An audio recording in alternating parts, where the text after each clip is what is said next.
The views and opinions expressed in this podcast are those of the individual guests.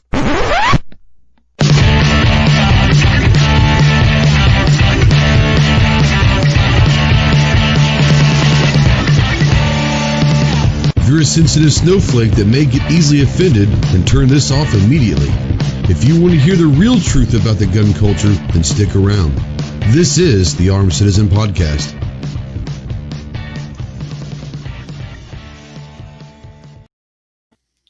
What is going on, my Ghost Squad? Welcome to the Armed Citizen Podcast Live. This is episode number 175.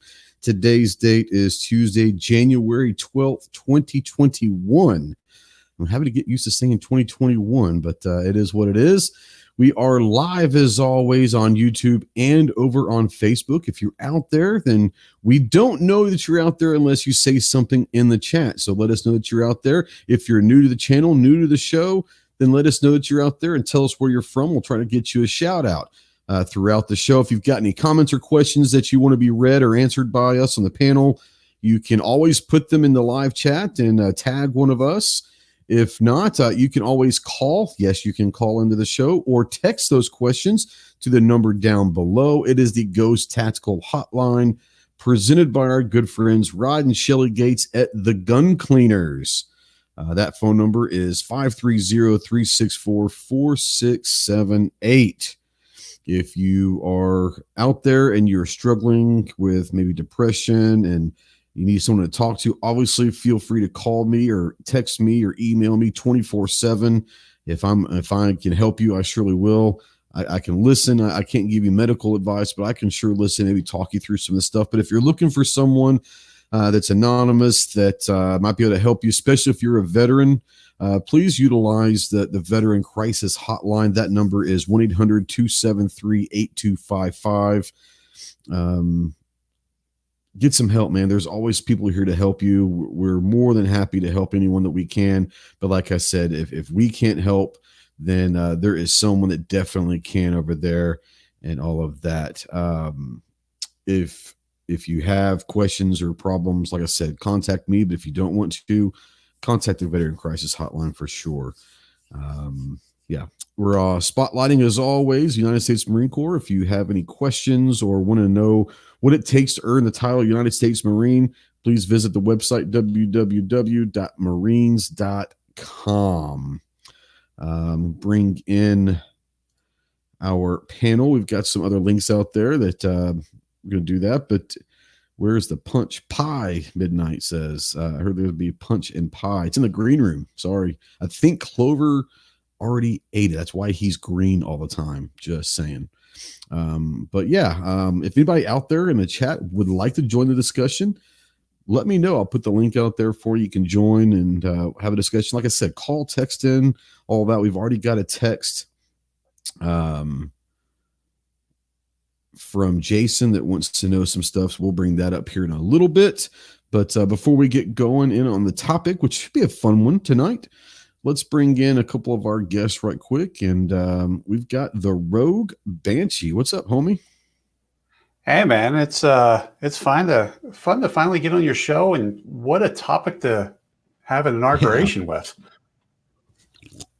It's a fun, it's something that I like to talk about, and I've had a lot of people with comments and emails and stuff on a video that I put out, I don't know, a couple of months ago and all that, but it's kind of been going on. And plus, with everything that's going on in the world right now, I'm in a couple groups over on Facebook, and that's been a topic over the last week, and especially over the weekend. A lot of people asking about truck guns, vehicle guns, and all of that, storage laws and all that. So I said, you know what? Since it needs to be a lot of people talking about it, let's go ahead and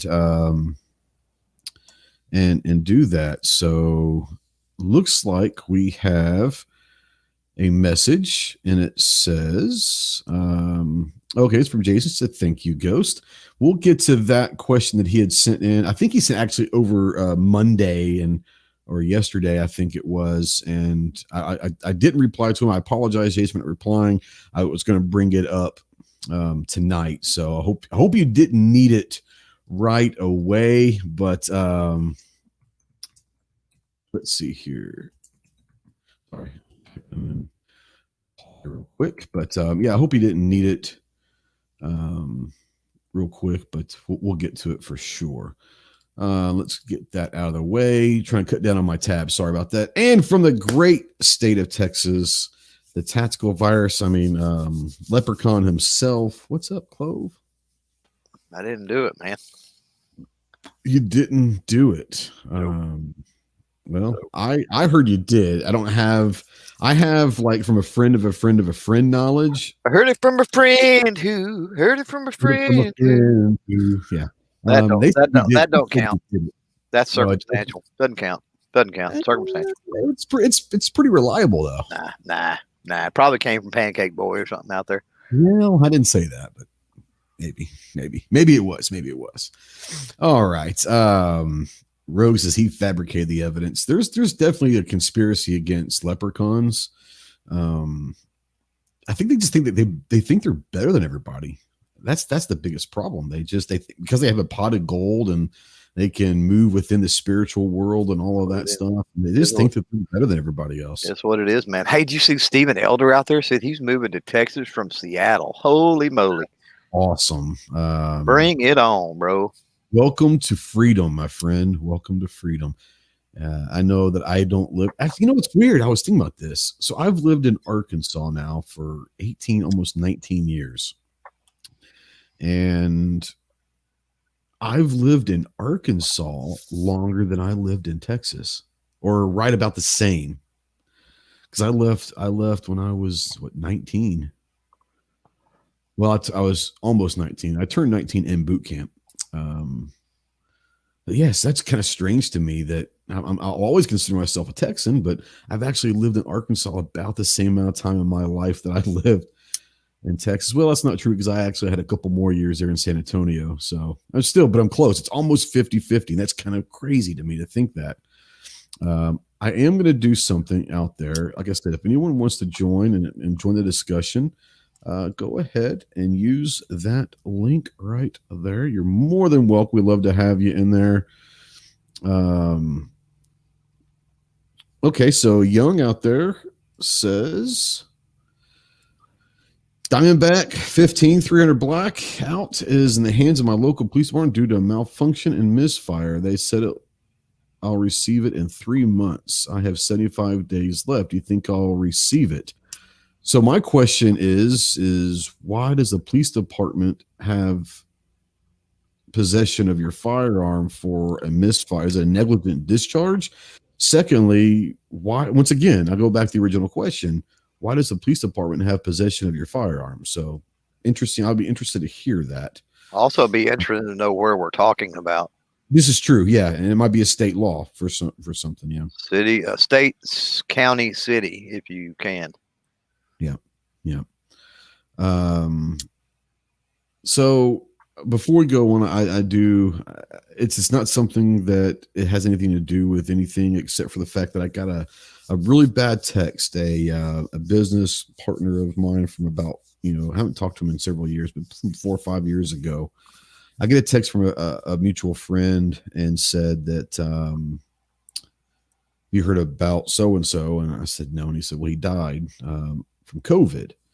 And he died. He's 32, 33 years old. Died last night. Got a 5-year-old daughter. It'll go down as a COVID death, but it doesn't help that he was probably literally like 450 pounds. There's, we've heard about the COVID stuff, and it's extenuating circumstances and all of that have to go in. It'll go down as a COVID. But I just want to say to Leslie and all that, I'm sorry for your loss, and even though Robbie and I didn't talk much in the last few years, I'm sorry. So I don't think she's going to watch this, but I just want to put out there and say that to Leslie, his wife, and their daughter Parker. So, anyways, it was. I don't want to bring the chat down, but that's a tough text to get first thing in the morning, especially when I didn't know he was sick. But two, he's 32, 33 years old, and it's just like crazy. It's crazy. Once again, it'll go down as a COVID death, which who knows? It is what it is. But obviously being 450 plus pounds probably didn't help things out. Let's see here. Stephen Elder says, I did my homework Took me about a month. I pulled it down to a few states, but overall, Texas is the last bastion of true America that still exists today. Arkansas is pretty good to go also. Oklahoma's not bad either. Oklahoma's not bad. Missouri's not terrible. This little section of the country is pretty solid. Let's see here. Rich says, I think he's probably talking to Young out there. Says your best bet would be contact a firearms-centered attorney, see what they say. They'll know more things about in your area. I haven't seen Young MC. That's what I'm going to call him, as Young MC. Clovis, New Mexico. New Mexico. Yeah, I mean, contacting Firearm Policy Coalition or one of the organs about it could be interesting.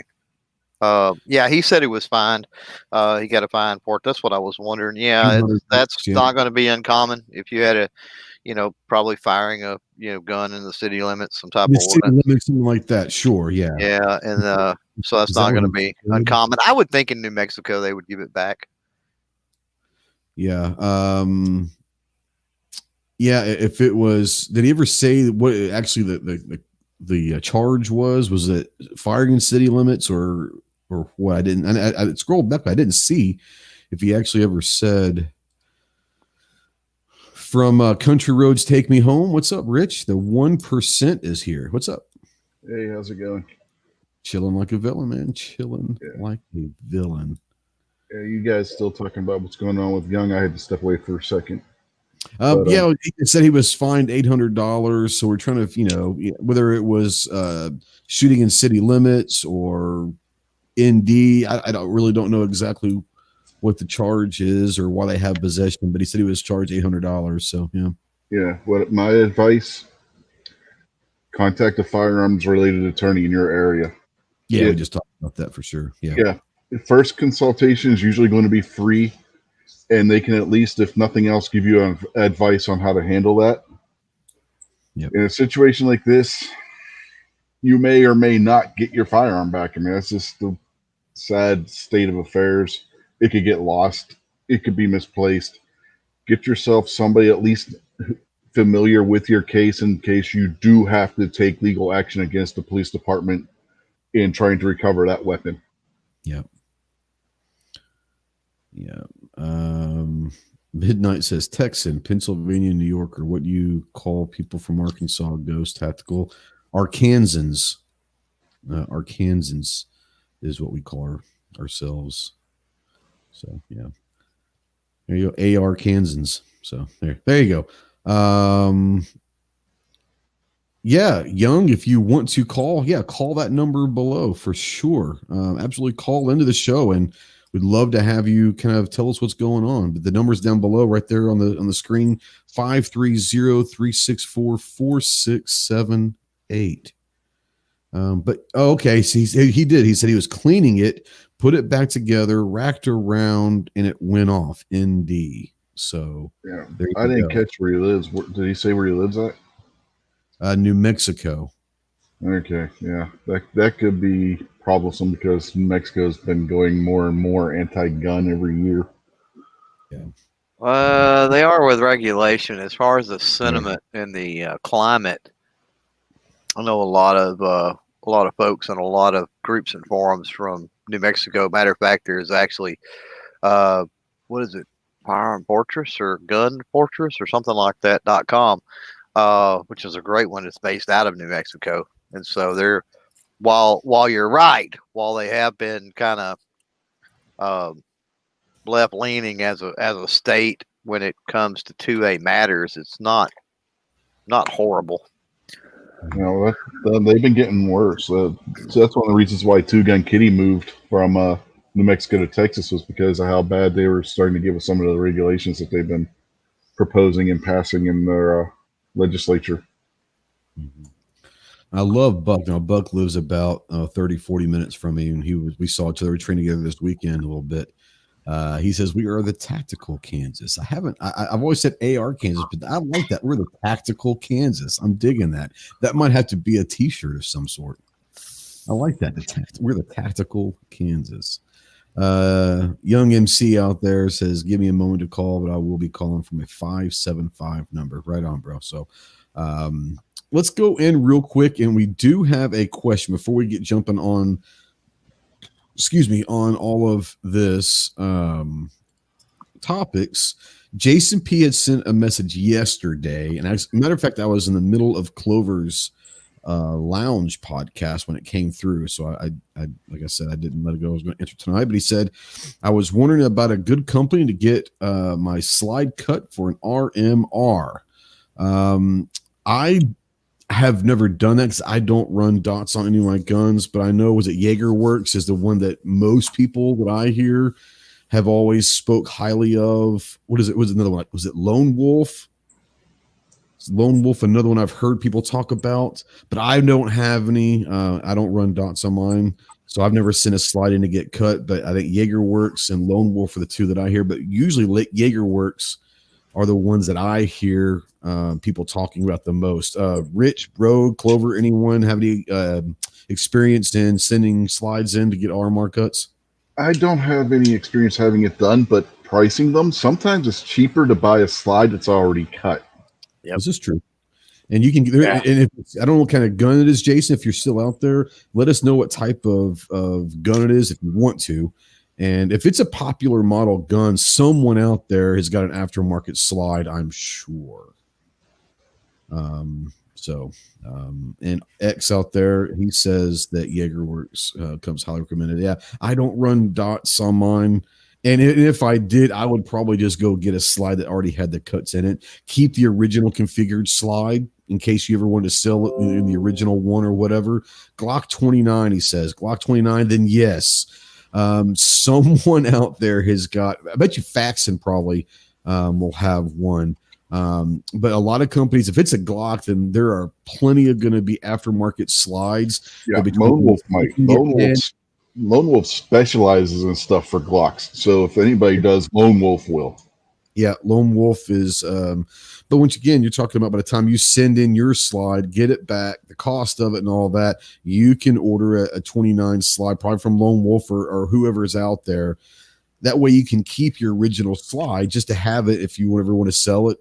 Having the original slide probably would be nice as well. So that's a great, whoever came up with that, Clover or whoever that was, about going aftermarket and just buying a slide with the cuts in it already would probably. And the great thing about that is especially with a Glock, and if it's Lone Wolf or whoever uses it, if you have a seemingly popular RMR or red dot or whatever you're going to use, then they probably will have the cuts for that specific model. If it's a Holosun or whatever, Trigicon or whatever, they're probably going to have cuts for that specific model as well. So I would definitely say that's probably the best way to go, is to get an aftermarket slide with the cuts already in there. So yeah, anybody want to have any going to talk about that before we move on? Yeah, Honcho Fetches throughout their Zev Technology. Yeah, they're another good one. And if Rock Slide, but if you go with Rock Slide, don't use their parts kit. You want to use the standard Glock parts kit with theirs, because who was it? Snob, I think it was. It was either Snob or Obnoxious got the Rock Slide and had all kinds of problems with the parts kit that they had sent them. So Rob's real quick. Rob's trying to start a riot out there. He says it's better just buy an M&P. So go ahead. So with I don't know. I don't know that we know the premise on this. Maybe there's some kind of custom work or something he's wanting done. And so I can speak to that, not on a Glock, but onto multiple firearms I've used for competition and had to send them, send the receivers off or whatever, and send the slides off, send the bolt off, do other things. I've never had an issue. I've only dealt with reputable companies that are, known for what they do and that sort of stuff. And typically the turnaround is pretty good. Yeah. And like I said, I don't know the premise of this. He just literally said about a good company to get a slide cut for RR. Who is making noise? Rogue reload. Sounds like.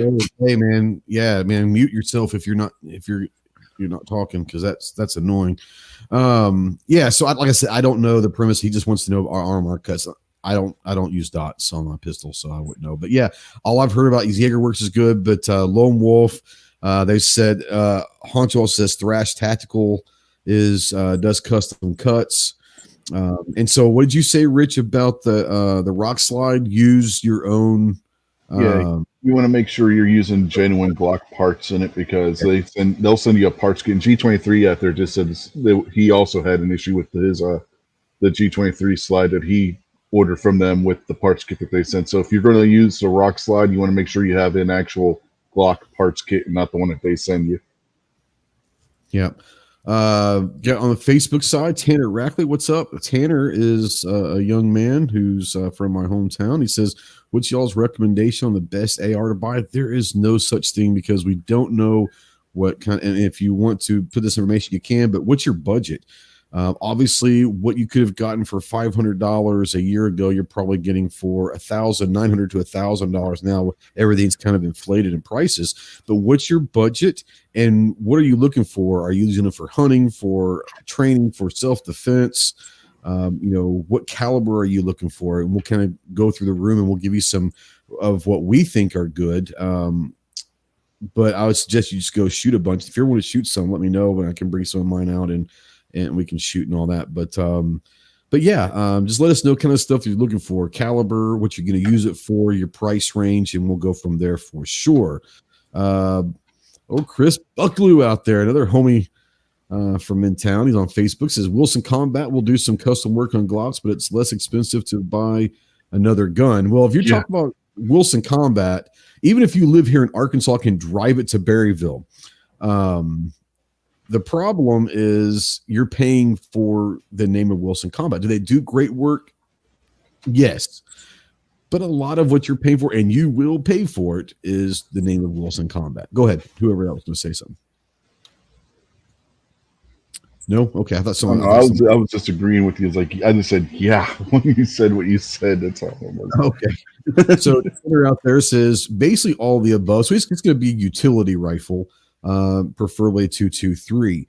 So if you once the biggest thing that I need to know now, Tanner, is some sort of a budget, a price range that you're looking to get into, because when you're talking about price range, you're also talking about whether you're going to have money left over for an optic, or you're going to go with iron sights only. How are you going to configure that? Because that's going to play a role into my suggestions and these other guys' suggestions as well.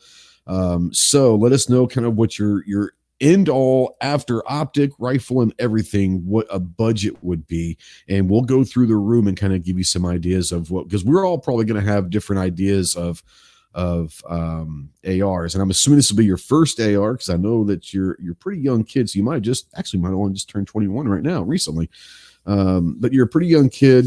This probably be your first AR, so I don't suggest building your first AR. I suggest you buying the first one, and then you can build after that for sure. But yeah, let us know maybe what a budget is, and we'll go from there. Let me go back here and take this off. So it kind of runs right into what we're talking about, because this could be his vehicle gun as well if he wanted to, because he might want to go into a pistol caliber, pistol configuration, and all of that.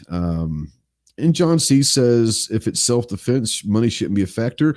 And in theory, that is right. But you're also talking about someone who's very, very young. When I say young, I think he's a year or two younger than my daughter. So he's at most like 21, 22. And he might just be getting a job, and he may not have the funds to go and get Daniel defense and spend whatever it takes to defend himself. He might be looking for a really good budget AR that he can get everything done, that self-defense, hunting, a little bit of everything, until he can take that step up. So I never want to shame anybody and say, well, it shouldn't matter if it's self-defense. It does matter. It does matter. Sorry, go ahead. No, I agree. I get the people that, buy once, cry once, gets on my nerves. It's like, you see that in competition. You see that with, the self-defense, whatever it might be. And having something there more than a rock or a pointy freaking stick is the most important thing. So if you've got to go budget for something that goes boom, and then put your pennies and your dollars and your Lincolns and whatever into a jar for the next few months, while you have that at your bedside, behind the door, in the truck, or whatever, to save up for, something better, then that's great. But having something is key. That's number one. Yeah. One thing to think about is budget may be subjective to what's available right now. Yeah.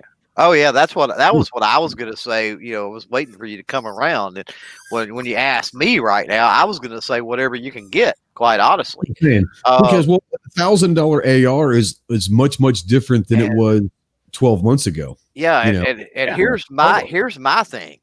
What do you already have as far as firearms, right? Do you have something that could feasibly be used for whatever you're going to use that for right now, right? Do you already have something? Because if you do, right now is not the time to be running out and buying anything and paying 3 times inflated prices. That's just my opinion.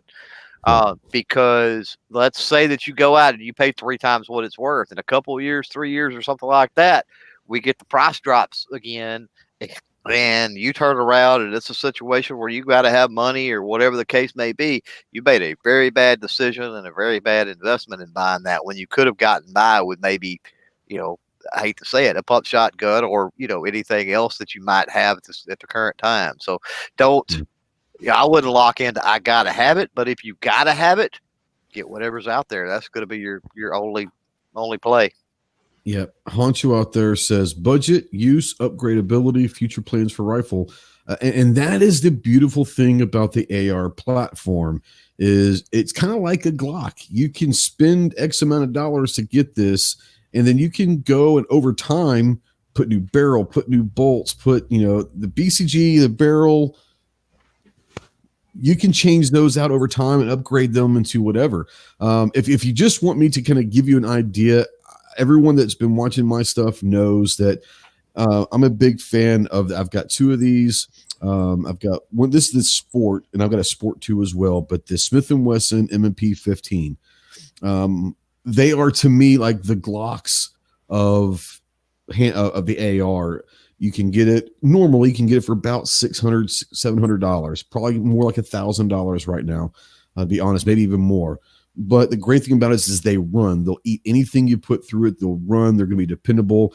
And being that this is Smith & Wesson, there's going to be a lot of companies out there that are going to be able to do BCG upgrades, barrel upgrades, and anything you want.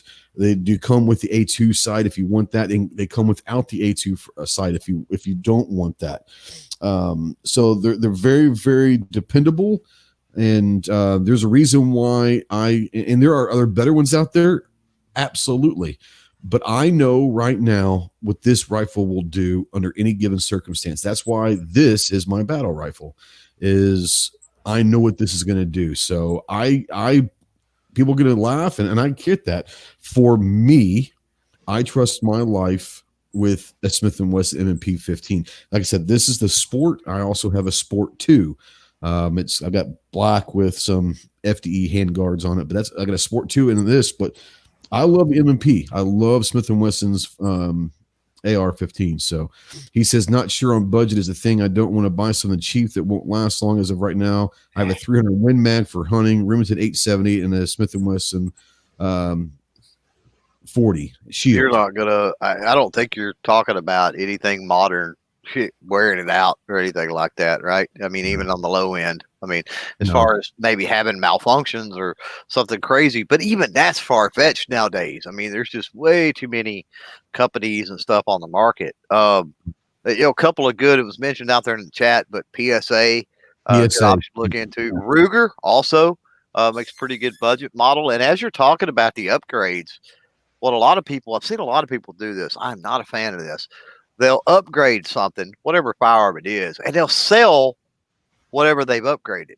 And so my theory is throw that stuff in a box, because you upgrade the bolt, you upgrade the charging handle, you upgrade the hand guards. Before you know it, you're literally an upper and lower receiver away from building a whole other rifle. You've got all the parts there. So it just makes sense to keep that stuff. And what if you were just saying, Clover, and not only did they upgrade all the parts inside the receiver, they upgraded the receivers. They went and opened their drawer one day and they could have built a whole AR-15 just from what they had in their drawer. Yeah, and I mean extra parts, right? So I mean, what if you have a failure? I mean, we're talking about mechanical objects, and no matter what, you can buy the most expensive brand. I've literally seen Cadillacs break down on the side of the road with 150 miles on them. It happens. what was the old thing in the 80s? If you have a Jaguar, you better have two of them because one's going to be in the shop at all times. So, Right. Yeah. you know, Yeah, totally. Now Tanner, I'll say this, and like I said, Tanner's younger, a little bit younger than my daughter. So, but he is here. I don't know. Obviously, you're watching on Facebook, but if you go over to the YouTube channel, Ghost Tactical, you'll go to my YouTube channel, and up there at the top, there's going to be a video that's the best budget ARs. Now, whether or not these are the best ones, these are the ones that I have found over time that I think are for the money. Now, the prices that are on that video was done back in 2019. So they're going to be a little bit different what they are, but you'll get an idea. But I still think that you can go over to gunwatcher.com. Gunwatcher.com.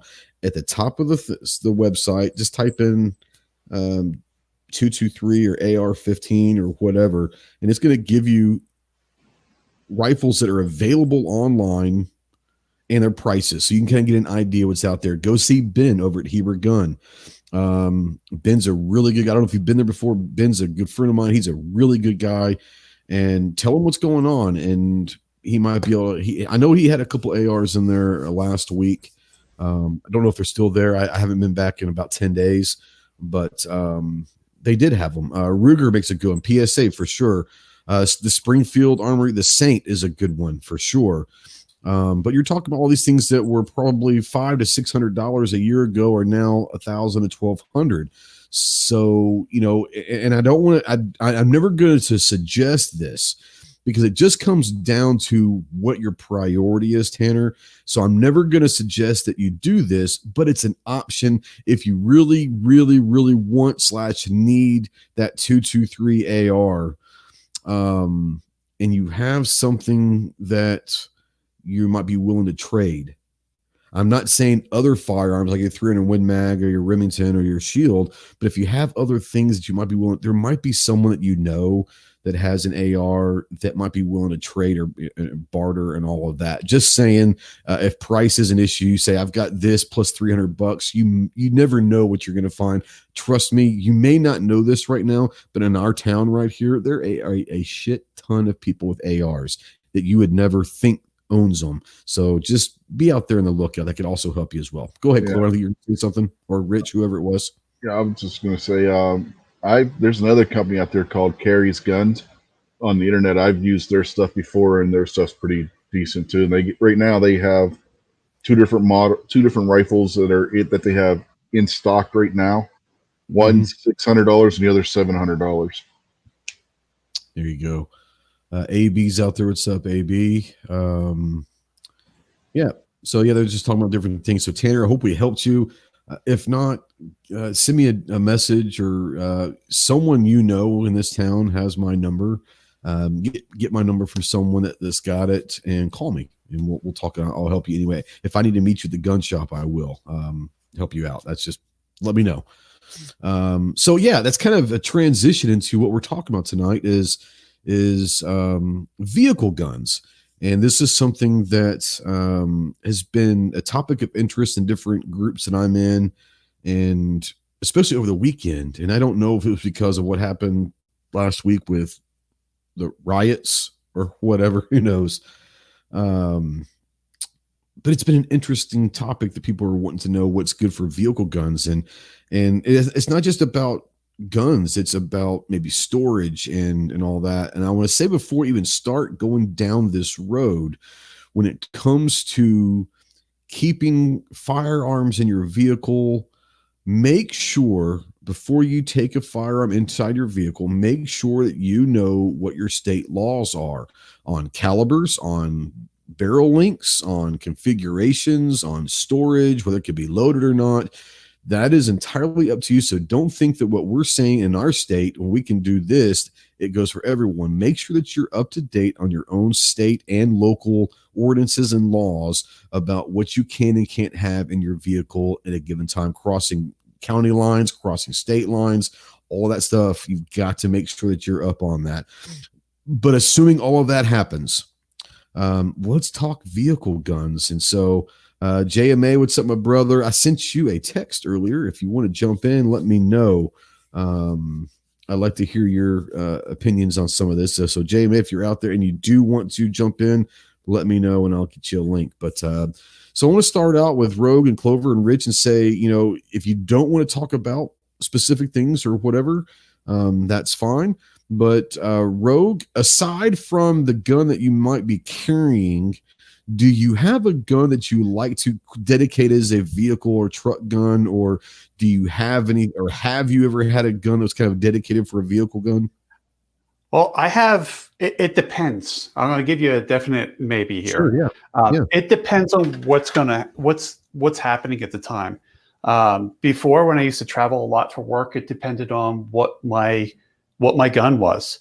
I'll say my standard loadout was, I have a pack that I throw in the back of my car, because out here we can get snowed in and things like that. You pretty much got to be able to care for yourself for a couple of days if you get stuck on the road.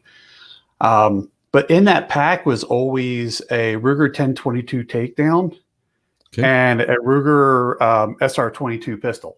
That's on top of my everyday carry. That is just, I like the 1022 takedown because it's in a nice little case. It's in my pack. It's in my trunk. No one's ever going to know it's even there. They just see a backpack. If you go through the backpack, kind of open the top of it, you'll just see some clothes, a tarp, and things like that. Anybody around here would just think that's my breakdown bag. Sure. If we went off-road, we used to go off-road a lot with the 4-wheel drive club. My truck gun was actually an M1 Garand. Oh, nice. Because that was interesting. That thing out here, I mean, we're in Montana. We get these things called bears. Yeah. You want to make sure you have something pretty good, with some good takedown. M1 Garand is a solid gun. And it's funny because the 4-wheel drive club, they used to joke around with me. And I go, yeah, they're like, but you only have 8 rounds. I go, man, if I can't drop something in 8 rounds, that's pretty bad. But on top of that, the gun weighs. If you can't, then you still have your vehicle to get the hell away. So yeah, Well, I can also swing that thing like a baseball bat. It's heavy. So we take the M1 out on truck runs. Other than that, I don't travel as much, but sometimes I'll load up a 308 AR for a truck for a vehicle gun. It really just depends on where I'm going and how long I'm going to be away. I hear you. Clover, what about you? Do you or have you had a dedicated truck vehicle gun aside from your carry gun that you're going to have on you? So my gun has multiple firearms usually at any given time. Sure. Just because of the nature of the beast. But I will tell you this, one thing that's been a staple in my trucks for a very long time, it's a lever action and typically a 30-30. Okay. And one of the reasons, that's the most common lever rifle, I think, that you're going to find. And, can be had, or at least could back in the day. You could get the Marlin 336, couple decade ago, something like that. I forget now, but for $300, $350 a lot of times on sale at Academy, right? So not extremely expensive firearms too. And I think that's one thing that you got to, that gets me is, what's the point? I mean, is that something you're going to have to go out, kind of like Rogue said, leave it and forget it? Or is that something that you're going to have to remember to take in and out and everything all the time? To me, that negates the whole idea of having a truck gun, right? And so, it's there, it's there, it's out of sight, it's there if you need it. But what if you get broken into, right? And, you don't, a $1,500 AR or a, $800 rifle or even a $600 rifle, lot more of a loss, right, than a $300 used 30-30. Sure. No, I hear you. Young out there says, how long is the show going to be on? I have to go feed the cows. We're going to be on, I would say, for probably 45 minutes. We usually go an hour and a half. Sometimes it goes on for 4 hours, but typically we go an hour and a half. So we've got another about 45 minutes or so. So go feed the cows. And if you want to call when you get done, and we'll be on there. JMA sent a text to me. He said he's eating dinner with the fam, and he said if we're still on when he gets done, he wants to hop on. So that'd be kind of cool to get JMA on and all that. Yeah, and I like what you say, because there are two avenues of thinking before I bring Rich in here, but there are two avenues of thinking as if it's a dedicated truck gun. A lot of people say they leave theirs in the vehicle. It's there. And we all remember high school, at least I did in Texas, people would go to school with their pickups and they'd have their rifles in the back window of their pickups literally every day. And they probably never left their truck ever. Then again, they probably didn't ever, lock their. I also had a rack that slung across like the headrest, so it slung across the seat, and it was a single cab, of course, right? So, and it would hold 2 or 3 rifles back there. Oh, yeah, so, no doubt. I went to school with like 5 guns in the truck. Yeah, but there is that mode of thinking of whatever you want it to leave in there, and if your car does get broken into, then we're going to talk about storage at a later time that could come into if you've got a way to store it, or a safe inside your vehicle. That could help that. But there are people who say leave them in the vehicle. And there are some people who say don't leave them in the vehicle. And so that's really kind of up to you, whether or not you want to leave guns in the vehicle, leave them there, or take them in every night. Well, let's be honest. Here's the thing. Even if you leave for work in the morning, right? Mm-hmm. And you take your rifle out and you put it in your truck or whatever it is, right? You put it in your truck and you bring it in every evening. Well, where do you stop that you leave that in the vehicle throughout the day? You know what I mean? It's not in your possession. You're sitting in the truck secure while you're inside at work. It's not while you're in Walmart picking up groceries, right?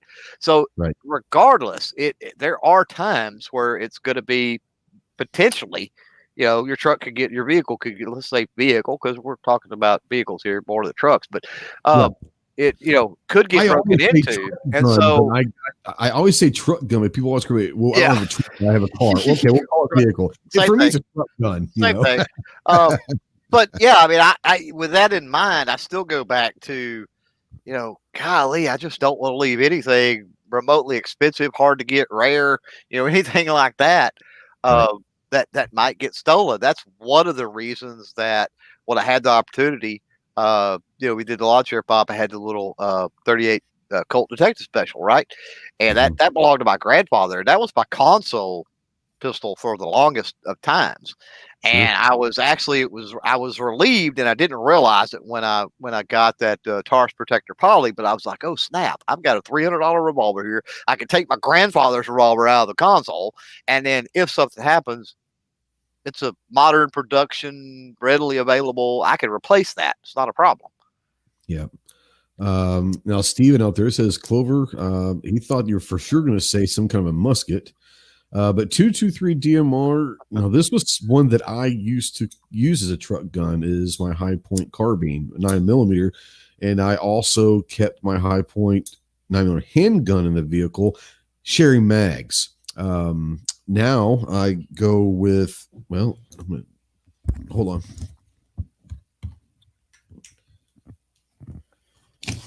I just put a paint job on it today, so kind of a good little show and tell also, but I don't care. I'm not handling it, so I'm going to show it.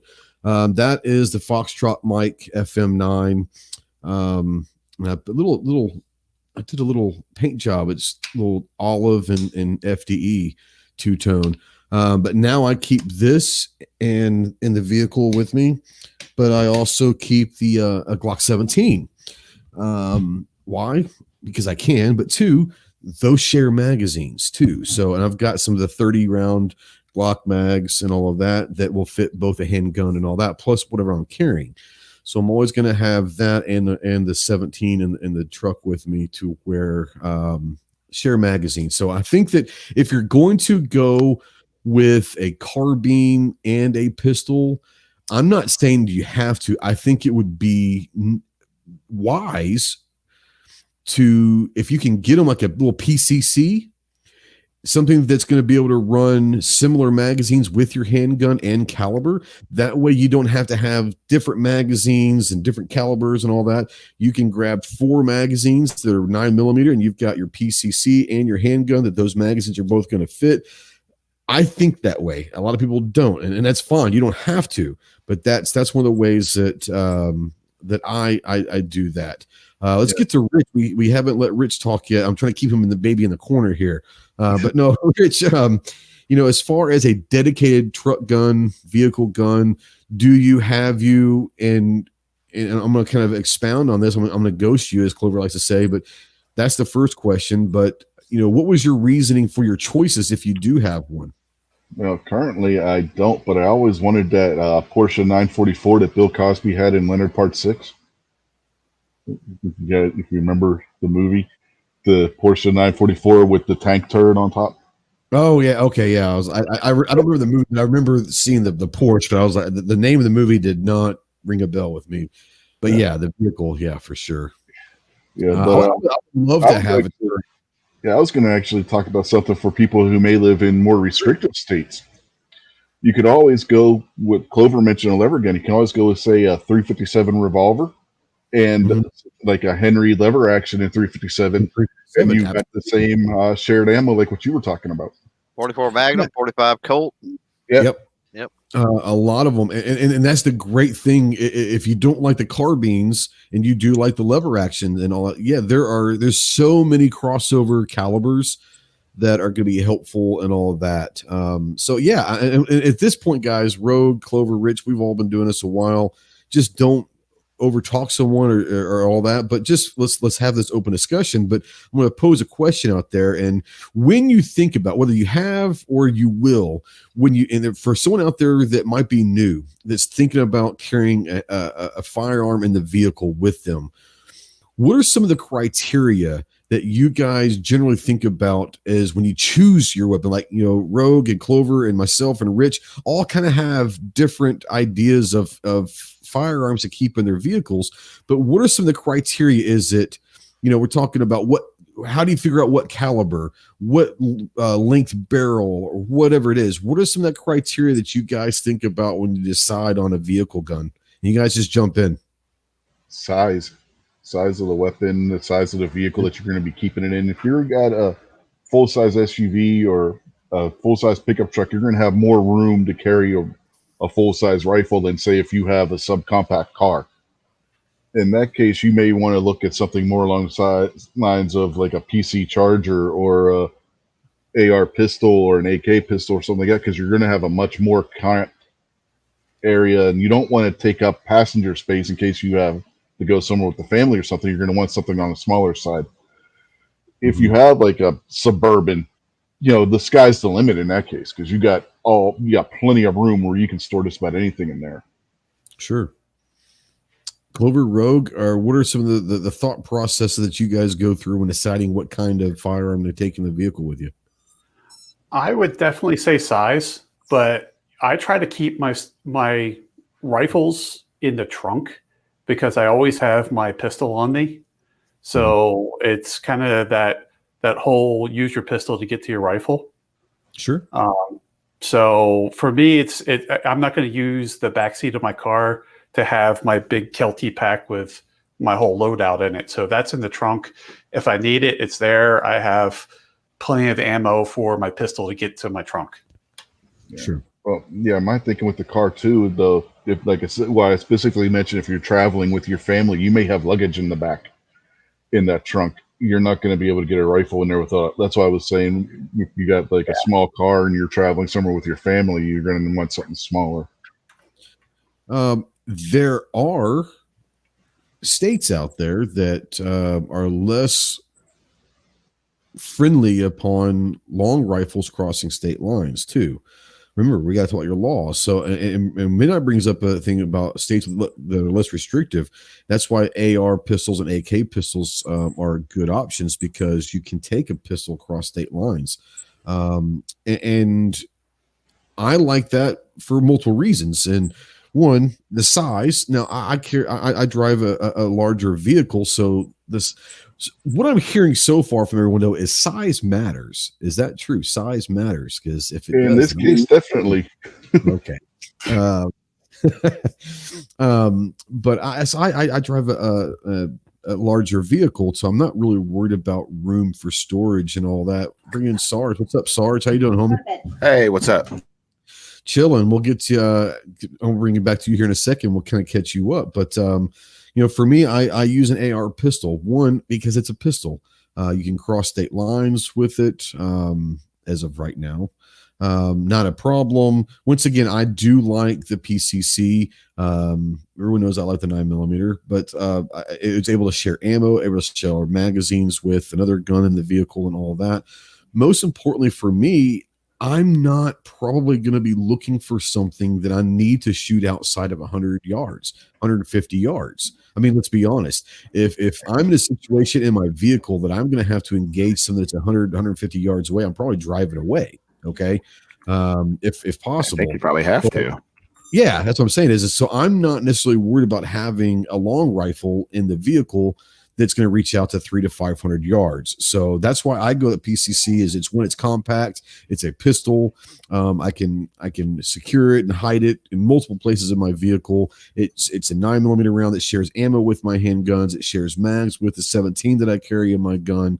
So I mean, like you said, I mean, it is what it is. What kind of show is this? It's a shit show is what it is, Rob. But that's kind of where I go with it. I want to bring in before Clover or Rogue wants to jump in. I want to bring Sarge in and say catch you up. So I'm gonna ghost you. I'm gonna throw a couple different questions at you. First of all, not on duty, obviously, because we know that you have weapons in the duty vehicle. But as a civilian, when you're off duty, do you or have you ever had dedicated firearms for your vehicle, truck, vehicle, whatever?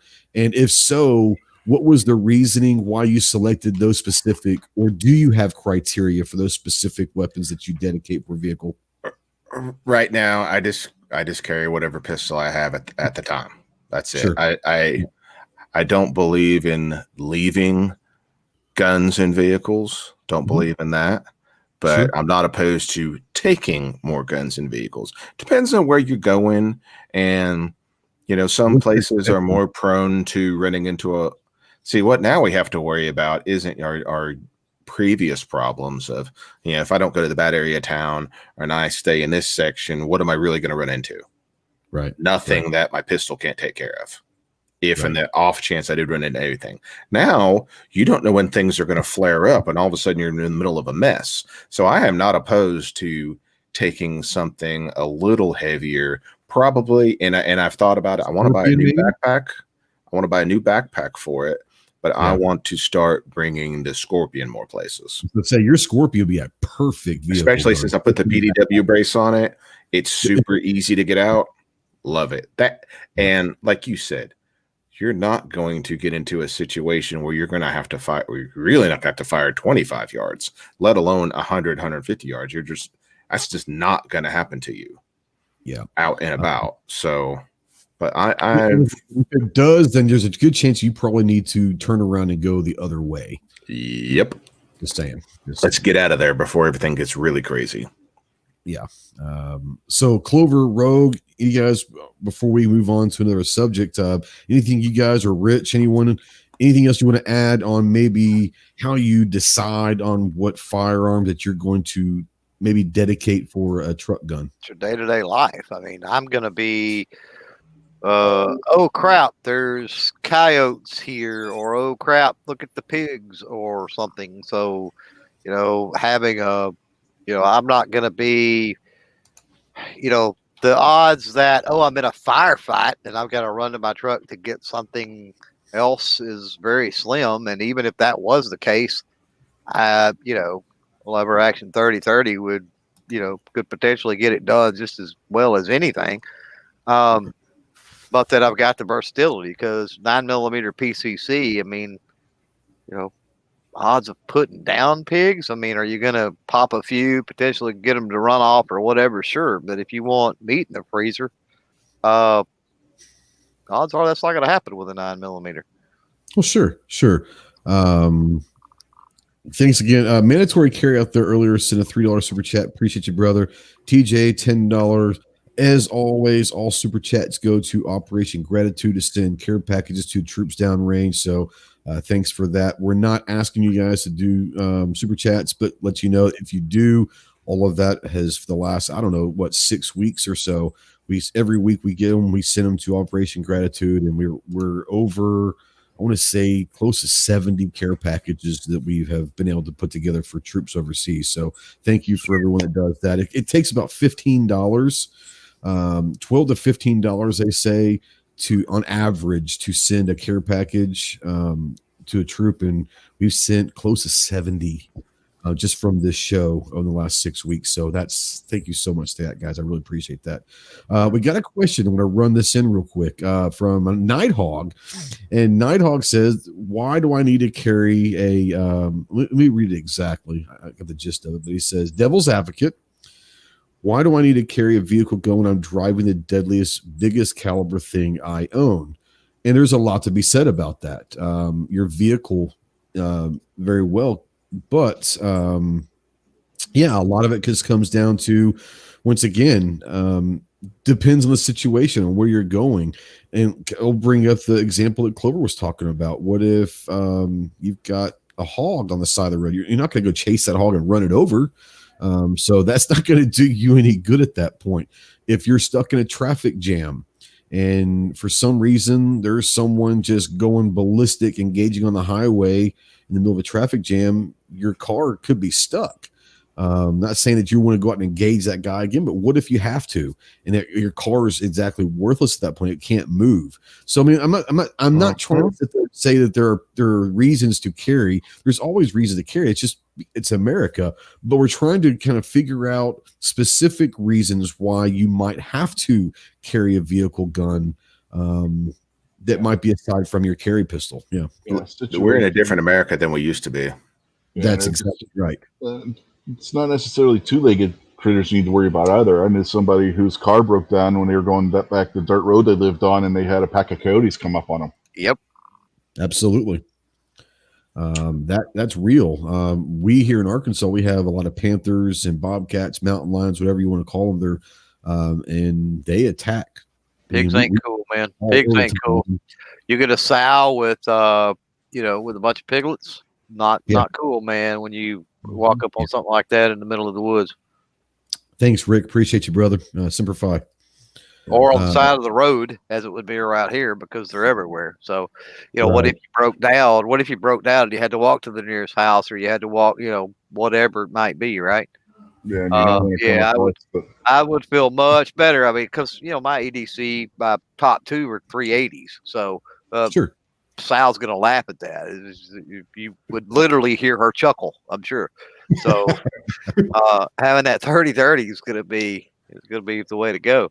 Yeah, you don't want to have to be walking down the road on a dark night and come across a coyote or a pack of coyotes with a fresh kill either, and not have and only have. That's true. That's true. The coyotes is going to depend on, what's going on. They get pretty rambunctious and stuff when they've got something there. If they're roaming or migrating, I mean, the 380 and a couple shots in the ground, and they're probably gone. But pigs will charge you. Period. Like Defense says, I have two reasons here. Period. One, my kid. Number two, see reason number one. So there you go. I'm all, hey, everyone's going to have their own motivation. They're going to have their own reasoning. And I am not going to sit there and tell someone you should carry or have a dedicated vehicle gun. I'm not going to say you shouldn't. It's whatever you feel like you need to or what you want to do. And that might be changed. Like Sarge says, on a normal everyday basis, your carry gun's probably going to be able to be fine. But if you know that you're getting ready to go somewhere that has had some interesting things happen, or it may not be as safe, or you're going to go somewhere for a couple days, even if it's for camping out with your family, whatever, but you're going to be gone for a couple days, there are certain circumstances that we need to start kind of thinking, because like we've all said, we live in a different America than we did 9 months ago. That's just the reality of this world. We got another question on the text messages. Let's see if I can pull this up. Nighthawk says his is an AK pistol. I've got my AK. I love my AK pistol. I love shooting AKs. I think everyone knows that. I actually probably prefer shooting an AK over an AR. I love the AR platform. But yeah, the AK pistol are phenomenal. They're fun. Here's another thing that I have to think about also, and this is where I was surprised where no one said. Now I know that Rogue said the SR22 and the 1022 takedown is the only one. How much? Just I want to ask this question to the panel and just jump in. Don't wait for me to talk to you.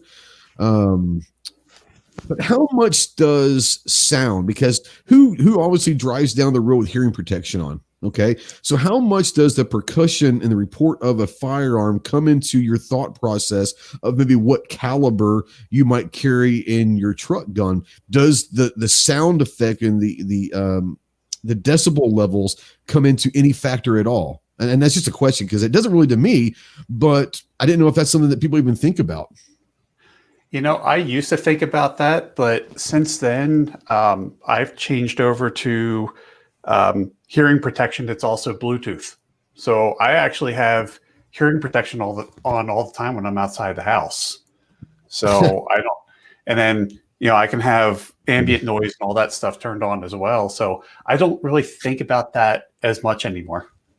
It's sad, and I know that people are going to laugh at me. I don't give a shit. I keep plugs in my pocket. Let me give you a pro tip on those. Yeah, don't run them through the dryer. Oh no! I take they're useless at that point. I take them out. I put them on my keys at night, but I know. In my pocket every day. And people are like, they carry hearing protection. I forgot mine. Pockets. I forgot mine completely. It was awful what happened. I also keep the little foamies, that you can get for nothing. And I had someone give me a box of the packages. So I keep about 10 packs of them in the car to where I could always have just the foams if I had to. But a lot of people say, why do you carry here? I don't know. I don't know why. But if I ever have to worry about it, that's something that, I'll have with me. It's not like I'm carrying around electronic muffs or anything, Like you said, though, if like I said, it was a hog or something, you had a chance to take one, and you also had just a second longer. Hey, maybe throw your foamies in there. Probably not a bad idea, but if a situation's going down, that's the last thing you need to worry about. Sure, just take care of it and get out of there. That's right. It's not a bad idea to have them. And you deal with hearing loss at that point if that's what it comes down to. It is what it is. Probably just be temporary at that point. Sure. Depending on what you're shooting. We've all fired, I'm sure, firearms without hearing protection on. And it's going to ring a little bit. And 5 seconds later, you're good to go. But someone out there is saying a 249 saw, 223 says a mounted M60. Hell yeah. I'm all down for that. I'm all good for that. So the next topic I want to talk about real quick is when it comes down to vehicle guns or firearms and all that. And I'm glad that Sarge is here when he is, because this is going to be a topic that he actually can talk about. I don't yet. I would love to, but what kind of storage do you guys have? A specific way to store your firearms? Do you have console safes? Do you have safes built in the back seat or something? Where are you guys, if you are going to talk about at work? No, I'm talking about in your personal vehicles, not for you, but we can talk about how you store them as well in your duty car as well. But just in the civilian world, do you guys have storage solutions or safes or anything in your vehicles that you do put your firearms in, or do you just let them you hide them or whatever? Feel free to just jump in, guys. Well, if I have to take my handgun off because we're going to Maryland, we do have a little gun safe that we keep in the car. Okay. Got a little key lock on it, and it fits right into the side door, and it's got one of the cables that clamps down when you have it locked. Mm-hmm. Absolutely. So, yeah. And I know that Sarge said in the last month or so that you've been working with a console vault. Is that correct? Yes, that thing. I wish they made one for my daily driver, but if they did, you wouldn't be able to put you wouldn't be able to put a pill bottle in mine. But in my wife's Tahoe, that console vault is it is pretty sweet. So, no, I mean, I'm not just saying that. It's pretty sweet. Of course, you can break into anything. We know that. Sure. But this is going to slow people down. The majority of vehicle B&Es are smash and grabs. When they see an easy target, this is one more layer. A, you don't leave an easy target for them to see. B, if they get in, probably not going to go a whole lot further. If they were to open the armrest and see that, probably not going to be messing with it too much because they want to get out. They don't want to get caught. Right. Now, of course, if someone was very motivated, they could. But I highly suggest that console vault. It is cool as could be. Well, I saw your video when you first got it. It was a couple months ago or whatever, maybe around Thanksgiving-ish, somewhere in there. I was like, I made a text and I was like, oh, that's badass. The problem is they don't have one for my vehicle. Well, they don't have one for my Toyota either. They got one for the very next year model because if they had one for mine, it wouldn't hold anything. It'd hold my mini revolver and that'd be about it. Yeah, it'd be the same thing with my wife's car, her Escape. If they had a console vault for that, it would hold maybe a snub nose, like a 642, and that'll be about it. See, now like her, I mean, that thing has got a beastly console to begin with, the Tahoe, and then it had the extension for the USB on it and everything, so we didn't really lose anything. So you can still hook your phone up through there. It's actually very well made and very well thought out. So what I've actually been looking at and kind of doing some research are there some aftermarket consoles that from other vehicles that would fit into the Hummer? And if there is, then what I might do is if I can find one and install that console and find, okay, that's a 2017 GMC Canyon or whatever. And if they have one for that, then that might be, but as it stands right now, it doesn't. So it is what it is, but those things look really cool as hell. So I want to go to Sarge real quick before I go to Clover and say, okay, that's for your civilian everyday ride. Now on duty, if you're allowed to talk about it, you guys have specific things that you have to carry and specific ways to store, I'm assuming, on duty in your duty car. If you're allowed to talk about that, I'd be interested in knowing kind of how you store your weapons while you're on duty. Ours are in vertical gun locks. I forgot the company now that I'm on the spot. I can't remember the company that makes them, but they're a stand that comes up and it has a big, giant padded handcuff, basically. Okay. You set it up in it and you have to adjust the height until it gets, either above or below your optic, whichever way you choose, and it just clamps down around it and it keeps it right there. It's in a cuff at the bottom, and that's where it stores until I hit the release and then I can take them out. Okay. So those are in the trunk, I'm assuming? No. Oh, they're in the front? Mine in this car, because this car I've got now has a half cage. It's basically right behind my seat, kind of offset. So the cage is behind the passenger seat. That's yes. where your cage is. Yes. So this is now open area for you. Yes. I guess. Okay. Now previously, with a full cage, they have an alcove in the center that kind of pushes up because there ain't nobody riding in the middle of the back of a patrol car. Ain't happening. Sure. So that little alcove where it would come back would have room for a 2-gun lock right there. That would sit vertically. It'd be like right here then. Yes, it would be right there. And they sit vertically. That's why the old 18 and 20-inch barrel guns are out, because they'll be up in the headliner. So you have to have a 16-inch to 18-inch gun, or preferably one with a collapsible stock, because then it'll fit in there very well. Yeah. Because I actually tore the headliner in my first car trying to put my rifle in it, and I just put it in a case and kept it in the trunk after that. Yeah. Now, Steven out there says he's just going to leave a Bobcat in the car to protect his gun. That's a hell of an idea. But what happens when you when you open that door? You better throw some meat to get that away from you. Yeah, that's why you carry a T-bone steak in your pocket. Then when you open the car door, you just throw the steak and there goes the Bobcat. Who doesn't carry a T-bone steak? Just saying. Yep. For sure. Clover, I want to talk to you. Throughout the years and all of that, where you live might be different than other people, but have you ever thought about storage or safes or anything? Is that something that ever came to your mind? And if so, what did you use for storage solutions for your guns in the car? Only with travel. You know, Okay. around here, no. And my wife has had to do that a couple times because a couple of places she has worked and currently works for the prison or whatever. It's got to be under 2 locks. You know what I mean? But that's it. I mean, it's 2 locks is really easy. So the car door count as a lock. Car door counts as a lock. Okay. So Okay. then, Like so that if it's locked in a glove box, or if it's a locking console, or if you know what I mean, or if it's in the then that's another lock. Now the trunk is only 1 lock. You feel me? So that doesn't count. That's the external for the car. So it would have to be in something else, obviously in the trunk, or have a trigger lock even. True. But, that is a lock. With hers, whenever she's had the opportunity, we've got just a little single gun safe type thing with a cable basically ran through metal on the car. You know what I mean?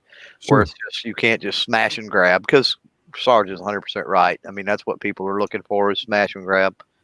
Yeah, they don't want to quick money. Spend the time on going through safes or whatever. Now, maybe. I mean, if you get some of the meth heads out in the boondocks out here, and Sarge, being with the county, probably works a lot of boondock areas, that's a different situation. A lot of times they've got time to go through the barn for hours a night with a flashlight. But they're still minimizing risk. They yeah. don't want to get caught.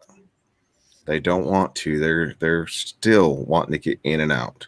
I mean, they might get in there, but and like we said before, nothing is 100% secure. There's nothing that's 100% secure. But really, they're going to do like what you said. They're going to want to get something, get gone, and if it takes them a minute to pry on it, they're going to invest about 5 or 10 seconds, and then they're out. They just they don't want to get caught. Yeah, because you got to figure. I mean, time. For them, time probably slows down to a crawl. So even just a few seconds to them probably seems like they're in there for minutes. Anyway. Oh yeah. Their heart rate's out the roof. They're thinking about who they're going to go trade that to, and they're going to get that fix and move on. That's what they're thinking. That's the reality of it. Yeah. And the reality is also, most people that are all crocked up on dope or meth, especially, they're usually paranoid. So every single person that's around there, they're wondering if so they're freaking out just in general. So yeah, absolutely. Rogue, bring you in here and say storage solutions / safes or whatever. Do you or have you thought about that and used them? In the car, no safes, no storage solution. My sidearm's on me. If I'm traveling and I have my pack, the pack's in the hotel with me. Unless I'm, during the day, the car's usually at some place I could see it if I'm at a customer site. But one thing that we haven't really talked about, I mean, we've talked about laws and things like that, but I used to work for a bank, and they changed policy that we couldn't even have, we obviously couldn't have our guns on us in the building itself. But then they changed policy that we couldn't have guns in our cars on property. Really? And then it's so funny because the building I worked at, when they came out with that, I'm standing in my office looking out the window, and I'm going, I count 15 cars I know that there's guns in, and none of us cared about the policy. So let me ask you this: Are those parking lots public, or are they no? private? That was private property. Okay, it was private property, and it was just one of those things, is that we had a new CEO come in and take over the bank, and came in from, not Montana, and changed some things around, and all the Montanans just went, yeah, whatever. And then we just kept on doing what we were doing, because really at that point you'd have to catch us. So how far would a public parking place or a street or something like that, how far would a walk would that be to work if you chose to park elsewhere? If I could park on the street, and it would have moved my car 15 feet. Okay. So that's public. I'm assuming and that would have been public. Yep. You're allowed to have them there, correct? Yeah. Now the trick was like the building I was in was county, but all the property around it was city. So if I were to store the gun in the car, I would have had to store it without a round in the chamber. Okay. So Well, there's some just going 15. So Yeah. Just Just what moving 15 feet, I had to change laws. So from what he was saying is the parking lot is in county, but everything else around it, the public area around it, is city. If you park it in a city, it has to be unloaded. It's still in the city. Yep. Even if it's surrounded by, if it is the county owns it, it's still in the city. No, actually, our building was truly county. It was not city. Even city police was not allowed to respond Montana, to our who building. the hell knows what goes on in Montana? Yeah. I'm just saying it was still within the contiguous city limits. So The limits of city, yeah. But the thing was it. Out here, it's really weird because all the land around us was annexed. So we were still county just because of the annexation. Yeah, No, we Wes had out there says, hold on, I'll do it. Weston says his company doesn't want guns in the cars, but he knows lots of guns in the cars. I think that's pretty much everywhere. Go ahead. Yeah. Sorry. Yeah, we had a similar situation to what Rogue was talking about when West Virginia, where you had businesses coming in and telling people they couldn't keep guns in the cars and whatnot. So the legislature actually went and passed a law saying that businesses cannot prevent their employees from keeping guns in their cars because their car is their private property. It's not the business's property. And therefore, they cannot regulate what people do within their car. We don't have that issue in Arkansas. So, like I said, I mean, it's interesting because I hear stuff like this from other places, and I've never had to worry or any of that stuff. So it's kind of interesting to me to hear because I never have to worry about whether I'm parking on whatever. It's it's in your vehicle, you're good to go. That's just the way it is. What's up, Pat? Pat's out there. Mario's out there. Sorry, I thought I saw Mario earlier, but if I'm not, I'm saying hello now. But yeah, it's just one of those things where you're talking about storage solutions and laws. Once again, we preface this whole conversation as know what your local and state laws are, interstate travel, what those laws would be, and all of that, to where you don't want to assume that everything's good, and you might not have any intent of doing harm or breaking any laws, but you could. So just make sure you're up to date on your city, your county, your state laws. Don't underestimate what some very unfriendly states would do. Yes. Don't underestimate that. What, like Rich would say, traveling through Maryland. I would think that it's probably a known thing for people that border that, not to travel through Maryland with a pro-gun sticker on the back of their car or something like that, because they're likely to get pulled over.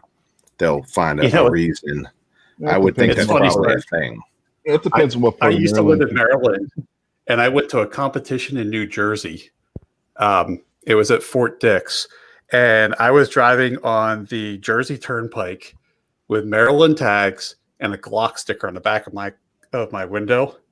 And I got pulled over on the Jersey Turnpike, and that was probable cause because of that sticker. And what I didn't know, even though my gun was disassembled and locked up and all that stuff, what I didn't know was no firearms were allowed on the Jersey Turnpike, period. Well, yeah. You didn't happen to have hollow points too, did you? I can tell you there's been at least one on the Jersey Turnpike. No, this was back in the 90s. So it wasn't that big of a deal, but it was funny because I got pulled over one exit before I was getting off. The cop, after some negotiation on the side of the road about inspecting my firearm, he just kind of laughed. He goes, "You're going to the Glock shoot, right?" I'm like, "Yeah." He goes, "All right, get off. No firearms are allowed on the turnpike. Find another way home." He was pretty cool. He was pretty cool about it, but I'm sitting there basically crapping my pants, realizing that I'm now going to, I could be arrested for a felony right now. I don't know whether that would be a felony. That might be just some sort of. It's New Jersey. I wouldn't put it past it to be a felony. Yeah, well, but Yeah. I mean, if it wasn't against state law, if it was just you couldn't have it on the turnpike, but But still, that was the proper way would've been for state him law. to handle it. Yeah. Hey, Yeah. buddy, I know you didn't know. I know where you're going. Let's do this and just come back a different way, and we're all good. That was the proper way to handle that. Yeah, he was pretty cool about it. I mean, you know, we did negotiate a little bit because he wanted the combination to my locks, and I wasn't going to give up the combination to my locks. Yeah. But we worked it out, and it was all cool. So, Sarge, I want to bring you in just because he mentioned something that kind of struck me funny. He said that the Glock sticker on his car could be used as probable cause. Well, it's reasonable suspicion, first of all. Okay. So you just have to have reasonable suspicion that criminal activity is afoot to take a vehicle out of transit, which is a traffic stop. And literally a sticker on a car could now here obviously not. Here obviously not. But in general, someone could justify a stop on a sticker. If so, you just have to have a reasonable suspicion. Yeah, that's well below 50% accuracy. Right. You know, so would I ever be in that situation? No. Could I put myself in their shoes? Could I see that? What are the chances of someone with firearm stickers on the back of their window having a firearm in the vehicle in a prohibited area? What are the chances? Probably pretty good. Sure. Not definite, but probably pretty good. I could see where he was coming from. Do I agree with it? Absolutely not. Could I see where he was coming from? Yes. Yeah, and I had never thought of a sticker being something. So in law enforcement terms, and you were talking about being less than 50%, would reasonable doubt, is the reasonable doubt in layman's terms that 50-50 threshold? No. Okay. So like, in the percentage, when they say conviction beyond a reasonable doubt, and we were talking like that jury has to think, man, there is a 99% chance this is the person. It's not just it was probably him. No. That's what they tell you in a jury. If you have any doubts, I mean, if you have any, then you have to say not guilty. Absolutely, you have to. Yep. But reasonable suspicion is like way down on the. I'm just trying to get people out there that might hear terminology that are maybe new to this and say, well, what is reasonable suspicion? And all that. It's so way down there. So Probable cause. That's kind of up there. Possibly is the suspicion could be the catch-all of I'm suspicious of that vehicle. See now if he formed probable cause, like say you said, yeah, I'm going to the Jersey shoot. And you can't have firearms on the parkway. And you said, yeah, I'm going to the Glock shoot, excuse me. And your gun was in there. He was merely preventing from having to go further by you giving him the combination. If he wants to pop that thing open, it's happening. It's happening. So by doing what you did, everything went super smooth. Yeah. So I am glad that it worked out that way. But absolutely. Yeah, me too. Yeah. Yeah, sometimes you can be a pain in the rear and really make things hard on yourself. Oh yes. I tell the story about all the time, not firearm related, but it's interaction with law enforcement. So I was coming out of Dallas, and back in the day, downtown they used to have big, huge electronics like flea market thing once a month, and it happened like overnight. The people would get there like late Friday, and then it would go until like noon on Saturday. So the best deals were you went to downtown Dallas in the middle of the night, Friday night, Saturday morning, right? And so coming back from that, and man, I'll never forget, man, barreling down the freeway, coming through Seagoville, which is crazy because that's a prison town, and here had just stopped at Whataburger, pulled back on the interstate, got pulled over, guns drawn, man, it was crazy, and ended up.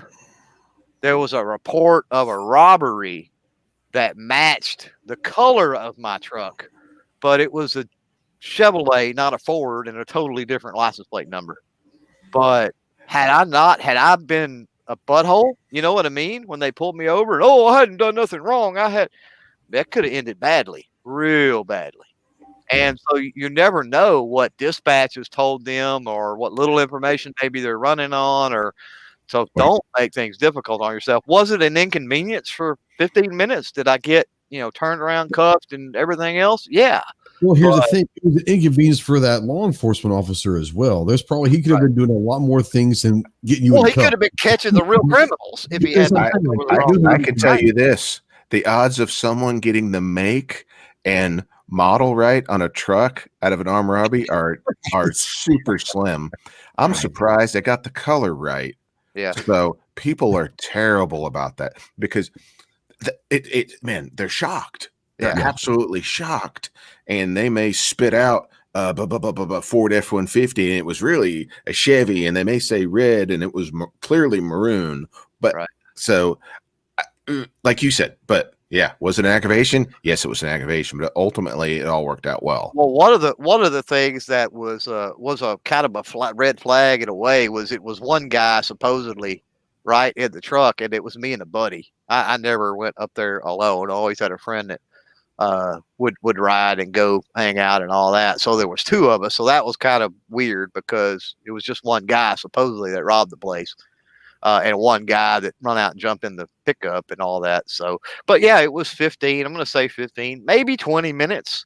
You know what I mean? And 5 of that was probably talking about the sale in Dallas. They're like, oh, well, what were y'all doing? Oh yeah. What's going on? What's that about? And so there was a few minutes of conversation on that. And then we were on our way. So did it suck? Yeah. But could it have been horrible?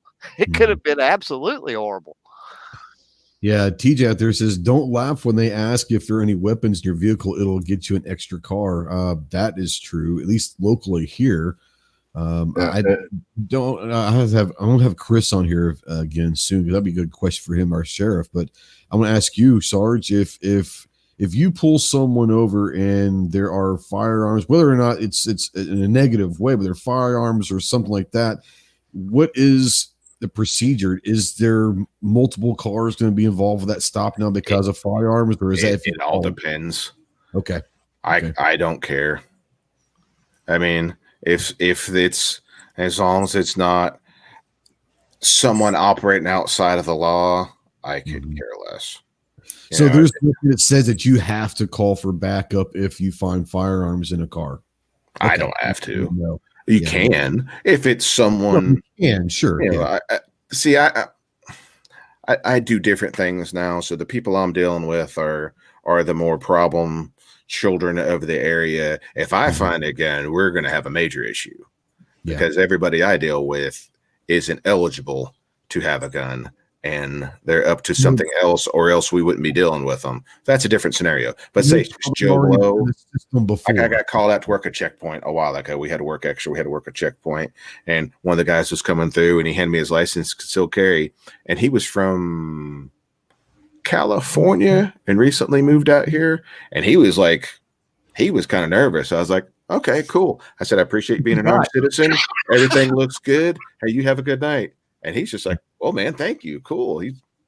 That probably wasn't the norm for him. Not in California anymore, Toto. Yeah, I was like, we're good. I'm glad you can take care of yourself.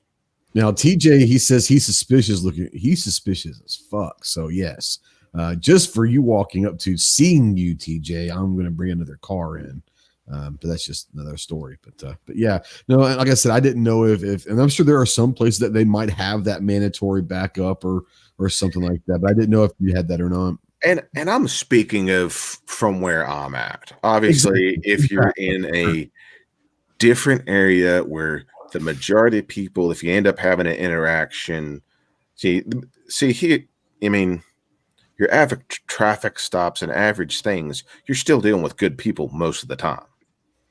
But if you're in an area where the majority of calls or self-generated calls are on people that are really operating outside the law, your level may be a lot higher. Like I said, what I'm dealing with now, a lot of, my level is a lot higher. So it just really all depends on where you're at. Sure. I don't even know if we want to go on this rabbit hole or not. The House is voting on the 25th Amendment, meaning if the yays have it, Pence will be your acting president tomorrow. Don't really want to go down that, but I don't think it's as simple as just the House voting and happening. So just saying. They have to have probable cause for that. Yeah, they have to have probable cause for that, which means something medically, mentally, or criminal. Yep. And none of that applies. And it would also have to be a Senate vote as well. That's what I'm saying. That's what I was going to say is do your research, do your homework. It's not just the House voting on it and it happens. They can vote to impeach, but that doesn't mean that he's going to be removed impeached. I mean, he's already been impeached once by the House. Well, and they're wanting to do it again. So, you know what I'm saying? So with so little time left. Yeah. Oh yeah. We're 8 days away and this is so worth it right now. So yeah. Anyways, that's why I didn't want to go down the rabbit hole, but I did want to mention it for more reason to say, relax, RELAX, relax. It's all good. All right. We're going an hour and a half. It's been a great conversation. I want to start with Rogue and say anything that you want to kind of follow up on. We're not doing plugs right now, but anything you want to follow up on and talk about what we've talked about tonight. The biggest thing is that if you can get a concealed carry permit, carry it. I mean, I've seen so many people that have concealed carry permits that don't actually use it. Get used to carrying that weight on your hip. Absolutely. No doubt. Clover, anything that you want to kind of follow up with or fill in the gaps on anything we've talked about tonight? No, I don't think so. I think we've covered it. All right. Rich, what about you? Yeah, tip for today. If you are pulled over, do not start screaming that you are a sovereign citizen and demanding to see your local sheriff. Right. Oh, geez. That is not going to end well for you. No. You know what I tell them? I tell them the sheriff's busy. That's why he sent me.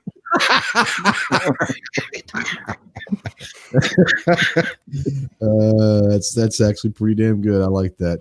Mm-hmm. Sarge, anything else that you want to kind of close up with? Carry every day. This ain't the same America we used to be in, and just be careful where you go. All right, we're going to start with you. Plugs. What's going on with the channel? Do you have any projects coming up? Anything that you want to talk about that where people can find you on the interwebs? Talking to me? Yep, absolutely. Go ahead and start with you. Click on C4 Defense on YouTube and Instagram, Facebook. Definitely hit the subscribe button if you get a chance. I've got some stuff coming in to continue the Glock 20 project because I didn't want to do all the videos in a row. Want to get some other stuff out. And I got a SIG video getting ready to do. And did you see where I did the little short the other day with Greg? He's making a new gun that he's going to send over. I kind of spec'd one out for him to build. I'm like, this is what people like. So when it gets here, we'll do a review on that. Is it Cosent? Cosent. It's a Cosent. It's How Irish. they want to pronounce it as Cosent, correct? It's Cosent. Okay. I can promise you they can't use the word saint because of some other firearms company that sued them. Firearm company, yeah. No, one of the big ones sued the little guy, but really Cosent was the whole pronunciation the entire time. But he said he's really got to push the correct pronunciation because when people say it wrong, that other company they get all steaming mad at him.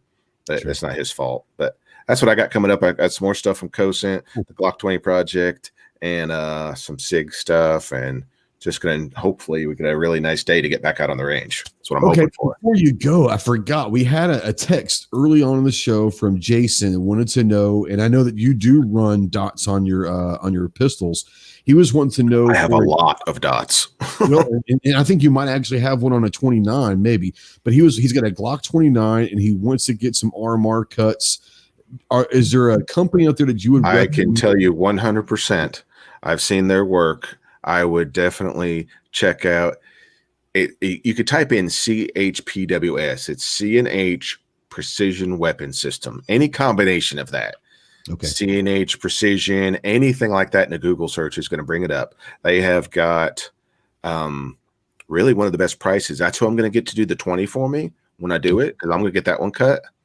And they can do those Zev threaded posts. They have that. They have paid Zev because they have that copyrighted. Would it be, or would it be patented? Excuse me, patented. So they're paying a fee to be able to do those threaded posts. Check out their website. That's who I bought my my V4 mount for, my Glock 45. Yeah, the Glock 45 to mount the RMR. It takes up all the slack instead of the MOS plates. They make really nice stuff, and they do it pretty reasonable, and they really appear to do very good work from what I've seen so far. Very happy. So that's who I would check out. We were talking about Jaeger Works and Lone Wolf. Ultimately came down where, they're all for pretty good. They're all good. Down is, let me ask you your opinion, because I think we all kind of said that's a really good idea, but get your opinion on this and say, would it just be better to go and get a slide that already had cuts in it and keep the original configured slide in the back and just go get a slide, an aftermarket Glock slide with a dime a dozen out there now? I mean, I can't show it to you, but I love my my Live Free Armory Glock that I have, and the SIGs. I can see them right here, but I can't show them to you. I don't care. I don't care. No, we're not doing that. I showed one earlier. I showed one earlier. You can show it. You just can't. You just can't handle it. So there, I didn't handle it. There you go. They just they're very nice. It just depends on what you want to do. Do you want to keep the stock slide? Do you want to get an aftermarket slide? It's all up to you. Yeah, there you go. Okay. The reason why I stopped, because I know that you're the one in here that actually does run a lot of RMR. So I don't. So I didn't know if you. So that's a good one. I hope Jason is out there. If he's not out there, then I'll send him a text and say, "Hey, at the hour and a half mark, watch Sarge." So one thing I like about CNH weapons is they will, if you look at their website, they'll Cerakote where they milled it out instead of having to get the entire thing Cerakoted. Oh, nice. They'll do that free of charge. Nice. You don't have to worry about rusting. That's awesome. Now we're doing time frame. How long with time you send it in and get it back? We're talking a couple weeks here, or do we know really? Is it a month or? I don't. They're not backed up like other companies. Okay, all right. So there you go. So Jason, if you're out there, that'll help. Rich, bring you in here and say thanks for joining us and kind of plug the channel. Tell us what kind of projects you might have coming up. Anything that you want to talk about the show or anything like that. Go ahead and you've got the floor, my friend. All right, Saturday nights on the Outlaw Hatfields channel, we've been doing this wrestling chat. You've been over there. You've seen what we're doing over there. I don't know shit about this. I enjoy the conversation. It's at 9 p.m. Eastern over on the Outlaw Hatfields channel. And then Sunday nights on the Unloaded Media channel, we do This Week Unloaded, and you never know what we're going to talk about on there. Sometimes a guest may scare Ghost off if he starts talking about the emergency surgery on cattle. I have been known to leave chats for that. Yes. Or chuck a little bit. Yeah. So that's at 8:30 Eastern, or 8:30 Eastern over on the Unloaded Media channel. So check that out. And other than that, I don't have anything planned, but you never know. I might just get challenged to do a video on somebody else's video, and because I'll make a comment. Are you actively recruiting such challenges at this point? I don't know. We'll wait and see what happens. What you saying is you're not against them. Yeah, not against them. I mean, you challenged me and I made a video, and Kingpin challenged me and I made a video. So I never did get around to making one for Guns and Barbecue, though. I kept forgetting to do it, and it was right before Christmas, and a bunch of stuff was going on, and I just never got around to doing it. I do like, especially in comments, and I'm torn because half of it's just being a smart ass, but I like, especially in comments, I do like challenging people to make their own videos, knowing that most of the time they won't. They're just blowholes, that they're just being trolls, and that's why I say that. But there are people like you that I know that you make a good comment. And I don't even remember what the comment was on video, but you made a comment. It's just 6 months ago or whatever. And it was a great comment. Like, that's a great one. Make a video. I wasn't expecting you to actually make a video, and you did. I was like, hell yeah, that's badass. So Yeah, I love it it. was, So yeah, that's it great. was your top 5 mid-size carry pistols, and Right, that's what it I was. put what my top 5 was, and you're like, "Well, make a video about it." I'm like, okay. And you did. It was awesome. I was like, hell yeah, that's what I'm talking about. That's what I'm talking about. Good stuff. Yeah, go check out Unloaded Media for This Week Unloaded. And like you said, he's on with Ellis over the Outlaw Hatfields channel on the Saturday night wrestling chat. It's pretty good stuff. But This Week Unloaded is a Sunday night right before Bawoosh the Closer. So thanks for coming on, bud. Yeah. Rogue, come on in and give some plugs. What kind of projects do you have coming up and all that good stuff? Well, I've got a backlog of product videos that I've been releasing. Usually, I release on the first and third weekend of the month, but I've got enough to keep going for probably about 2 months of releasing content every week. So I'm getting through that. Plus, I'm working on what I call my winter content, which is the gunsmithing stuff, the disassembly, reassembly. So I have a couple of videos I uploaded today that'll come out later.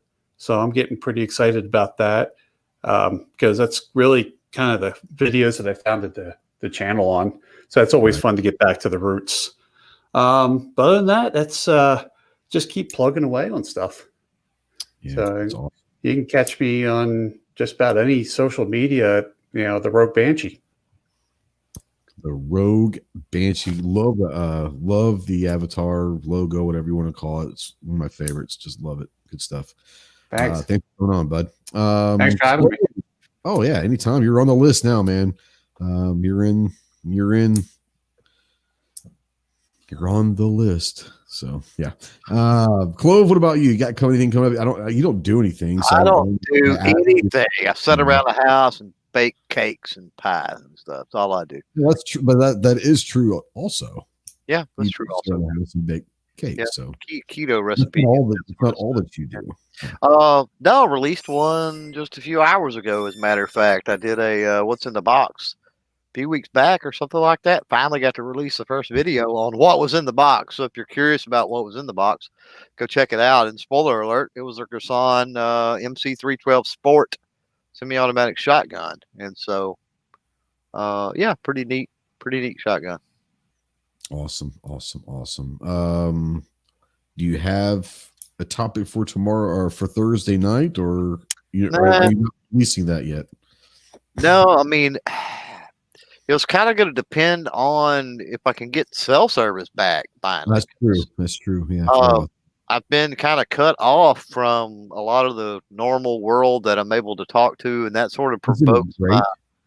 Yeah, it kind of is in a way, but that kind of provokes like, okay, I need to talk about this, or maybe we should talk about that, right? And unfortunately, I've had 2 days of virtually zero cell phone communication. So for anybody out there that's looking to get in touch with me, you're going to have to do it through DM, PM, social media, something, because it ain't working if you try to do it on the cell phone, text, or call. Not happening. Gary's out there making a joke, but it would have been amazing had you known that the 42 was there. And 6 inches of snow overnight would have been hilarious to see a video and all that. Yeah, no. Overnight, Jesus Christ, all day. What are you talking about? Well, that's what I'm saying. I mean, it wasn't just like for a little bit. It was left out. It was left out one evening, right? Yeah. Before it got dark. The next morning, it started snowing. So it was a day and a half, basically. That night, it stopped snowing, and then the next day at lunch is when I found it.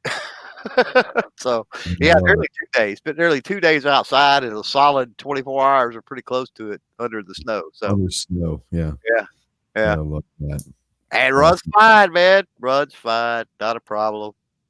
Glock perfection. You can hate all you want, but there's a reason why. All the, Winchester PDX-1 ammunition, and every one of them, I wasn't gonna. Don't get me wrong. It's not like I was gonna keep those in the magazine and continue to carry them. To go ahead and rotate those out. Yeah, dumped every one of them. They ran fine. So now they're PDX-1's nickel case. I don't know, no longer than it was out there. I don't know that any of that necessarily made a difference, but yep. Can't complain. Artac and daughters out there. Artac says that the Draco AK upgrades are done, so be looking for some videos on that. That'd be kind of cool. I'll be looking to see that. For me, man, I got so many. Unfortunately, I got so many things going on right now. I don't have time for all of it, but got some holsters coming in to be working on.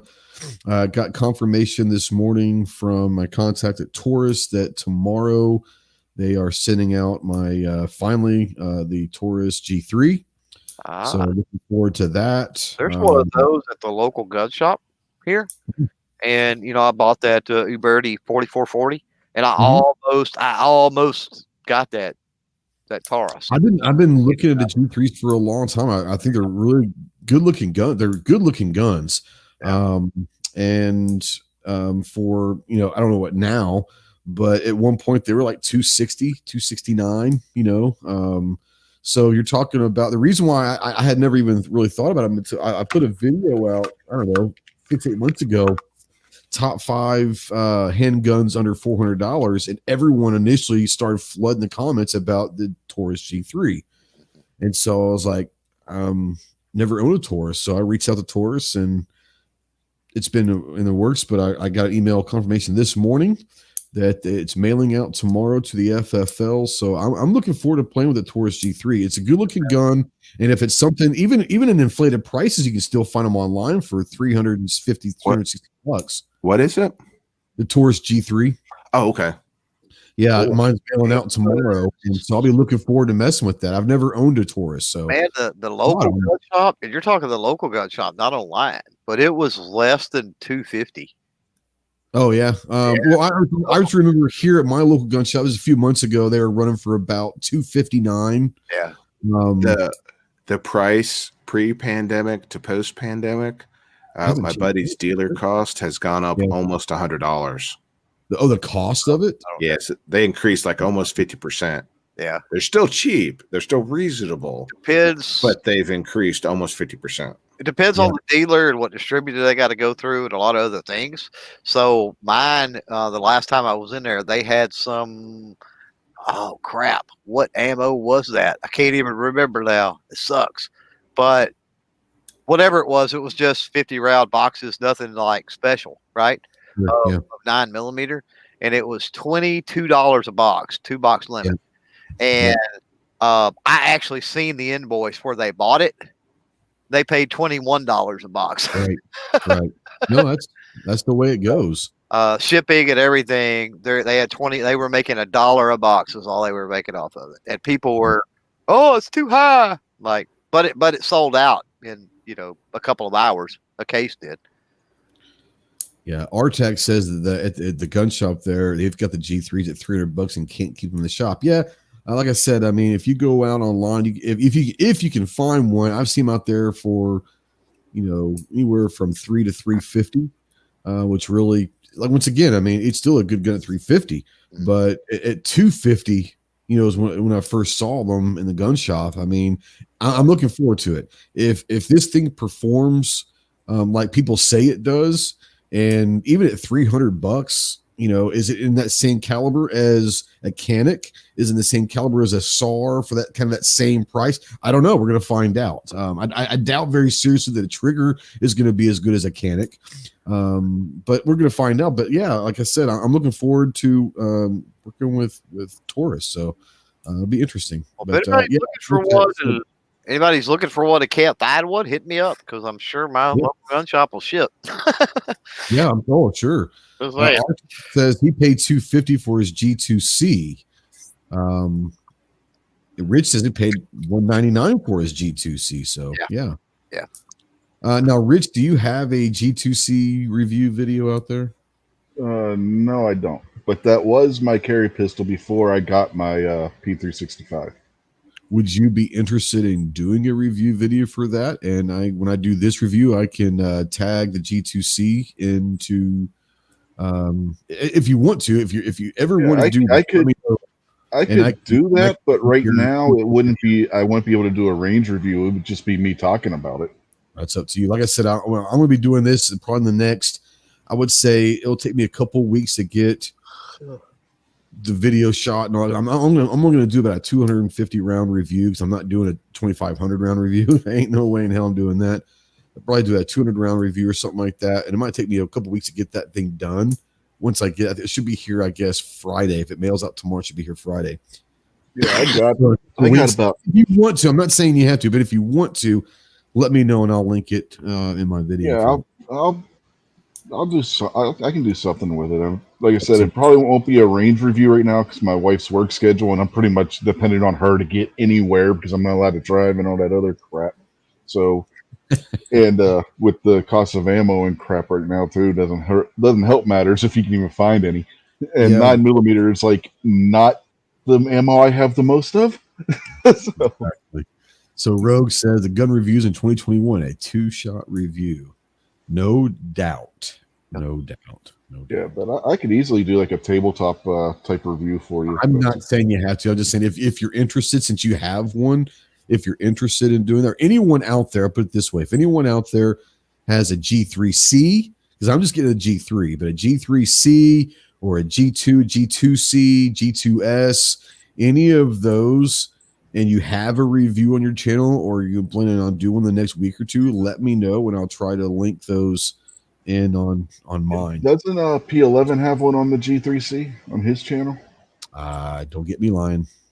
He probably does. I know he has one, so I'm sure he's done that. Well, so. they were shooting defense stats.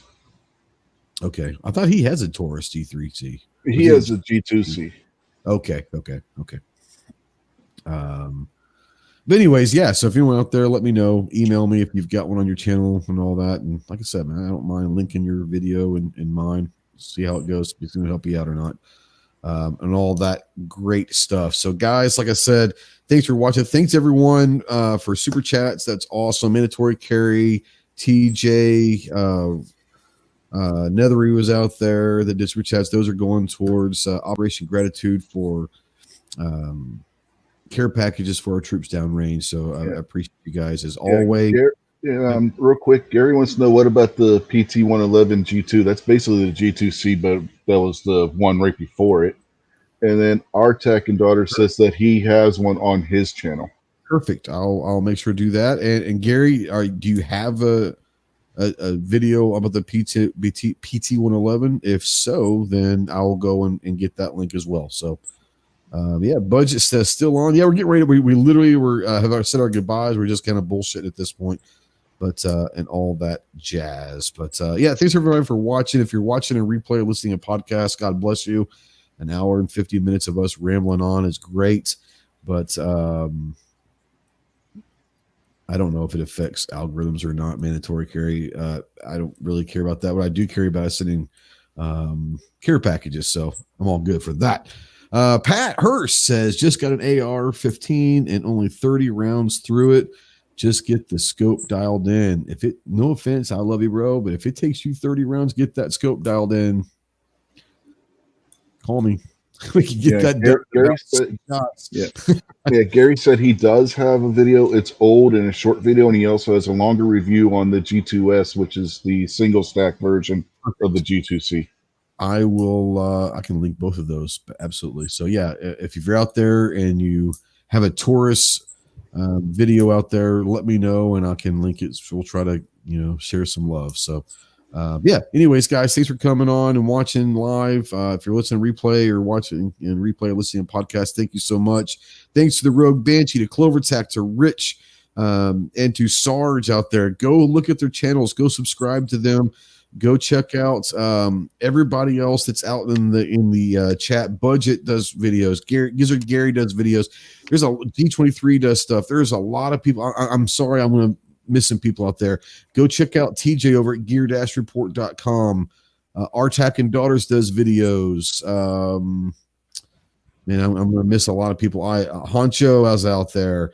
Midnight Range Team, go check out the closer Sunday nights and all of that. Check out all these guys. There's some really amazing people in our community, especially if you're kind of new to our community. Then go and check everybody out because you'll find some people that you like. You'll find some personalities that are great ones out there. Budget says he's got one. It's real old, but it's there. I'll go check it out as well. So Ghost Rider comes in he's coming in hot. coming in hot. We're getting ready to leave, but you guys take care. We'll talk to you soon. Semper Fi.